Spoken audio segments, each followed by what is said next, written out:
Responsabilidade penal. No âmbito criminal, como sabido, a responsabilidade decorrente de dano, não somente o ambiental, tem por característica própria a subsidiariedade sancionatória, ao passo que a responsabilidade penal consiste na privação de liberdade. Será aplicada apenas quando os demais ramos do direito não forem suficientes para coibir a conduta contrária ao ordenamento jurídico nos termos fixados em lei.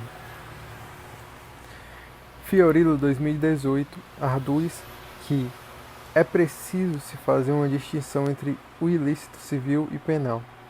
Para o jurista, a diferença fundamental baseia-se no balanceamento de valores pelos próprios legisladores, ao determinar que em 189 Revista Acadêmica Escola Superior do Ministério Público do Ceará, certo fato fosse contemplado como sanção penal, enquanto o outro como sanção civil ou administrativa.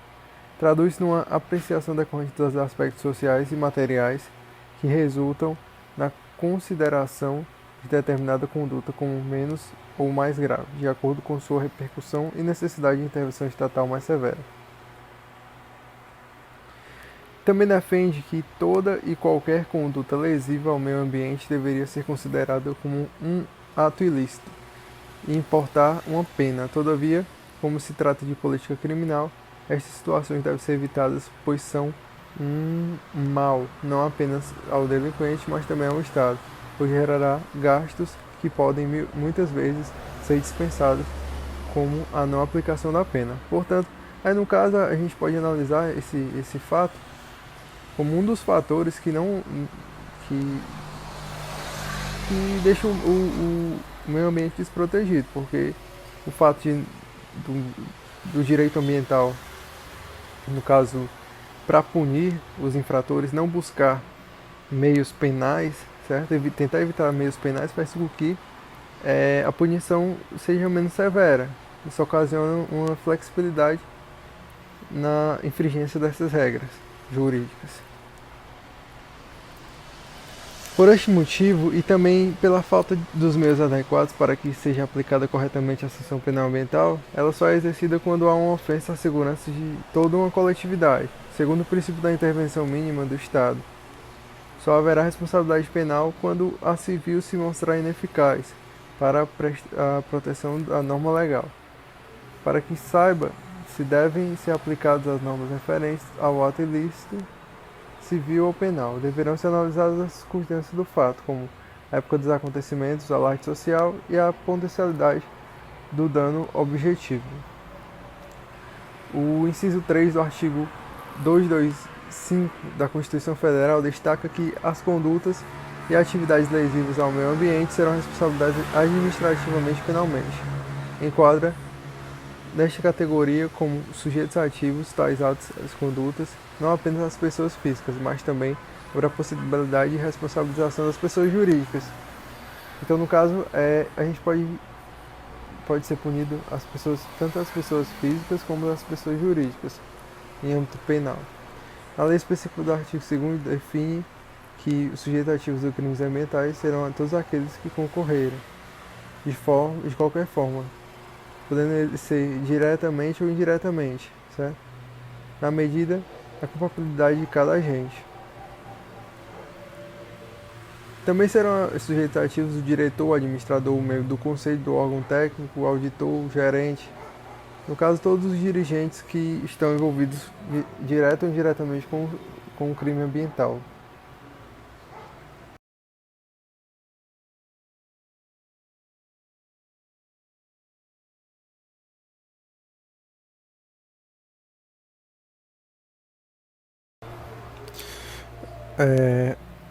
A reparação civil. A reparação civil cuida justamente da reparação do dano ambiental causado com o fito de que seja realizado a reposição do status quo ante, ou, em caso de impossibilidade, a conversão do prejuízo em indenização pecuniária. No tocante à responsabilização do âmbito civil, destaca-se o artigo 927, caput, parágrafo único do Código Civil, O dispositivo legal trata da obrigação de indenizar que resulta da responsabilidade civil decorrente dos cometimentos de dano, sendo que seu parágrafo único prevê a possibilidade de responsabilização independente de culpa, ou seja, a responsabilidade objetiva.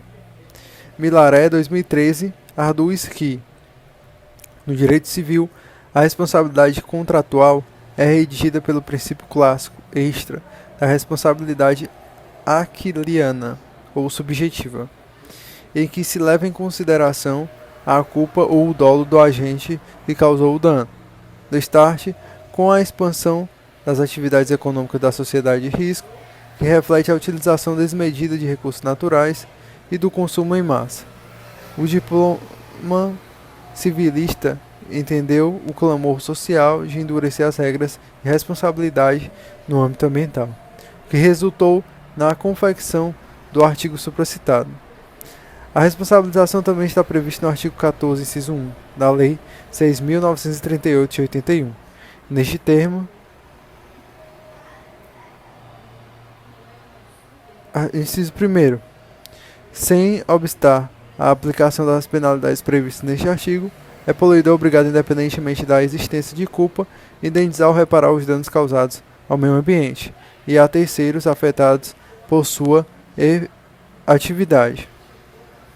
O Ministério Público da União e dos Estados terá legitimidade para propor a ação de responsabilidade civil e criminal por danos causados ao meio ambiente.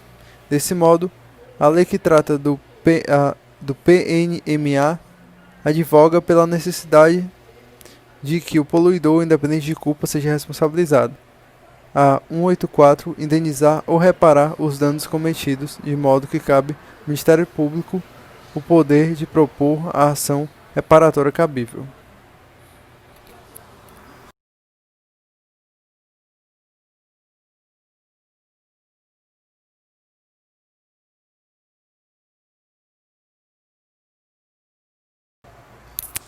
Bem, o dano ambiental é o dano ao meio ambiente que, na forma da lei, é o conjunto de condições, leis, influências e interações de ordem física, química, biológica que permite, abriga e rege a vida em todas as suas formas. Como vê, cuida-se de um conceito abstrato que não se confunde com os bens materiais que lhe dão suporte. Embora uma árvore seja um recurso ambiental, não é o meio ambiente. Dano ambiental, portanto, é a ação ou omissão que prejudica as diversas condições, leis, influências e interações de ordem física, química, biológica que permita, abrigue e reja a vida, em quaisquer de suas formas. O meio ambiente é um bem jurídico autônomo e unitário, que não se confunde com os diversos bens jurídicos que integram. O bem jurídico meio ambiente não é um simples somatório de flora e fauna, de recursos hídricos ou recursos minerais. Ele resulta da somatória de todos os componentes que isoladamente podem ser identificados, tais como florestas, animais, ar e etc. Esse conjunto de bens adquire uma particularidade jurídica que é derivada da própria integração ecológica dos elementos componentes, múltiplos bens jurídicos autônomos que agregam e transfiguram para a formação de bem jurídico. O meio ambiente encontra-se tutela tanto no direito público como no direito privado, e mesmo se dá com o conjunto.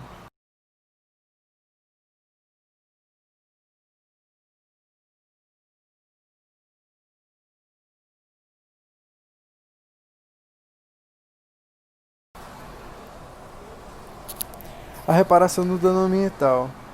O artigo 225, em seu inciso 3º, da Constituição Federal determina que condutas e atividades consideradas lesivas ao meio ambiente sujeitarão infratores e pessoas físicas ou jurídicas a sanções penais e administrativas, independente da obrigação de reparar os danos causados. O dispositivo constitucional aponta a existência de tríplice responsabilidade administrativa, civil e penal. As sanções penais e administrativas têm como características de castigo que é imposto ao poluidor. Já a reparação de dano reveste-se de um caráter diverso, pois através dela busca-se uma recomposição àquilo que foi destruído. Quando possível, relembre de que o direito brasileiro não reconhece as chamadas danos punitivos, muito embora os danos morais coletivos venham a exercer função semelhante. A grande dificuldade, evidentemente, não está nas sanções penais e administrativas, mas na obrigação de reparar o dano. Em que consiste a obrigação? A prática judicial brasileira ainda não nos oferece uma resposta segura.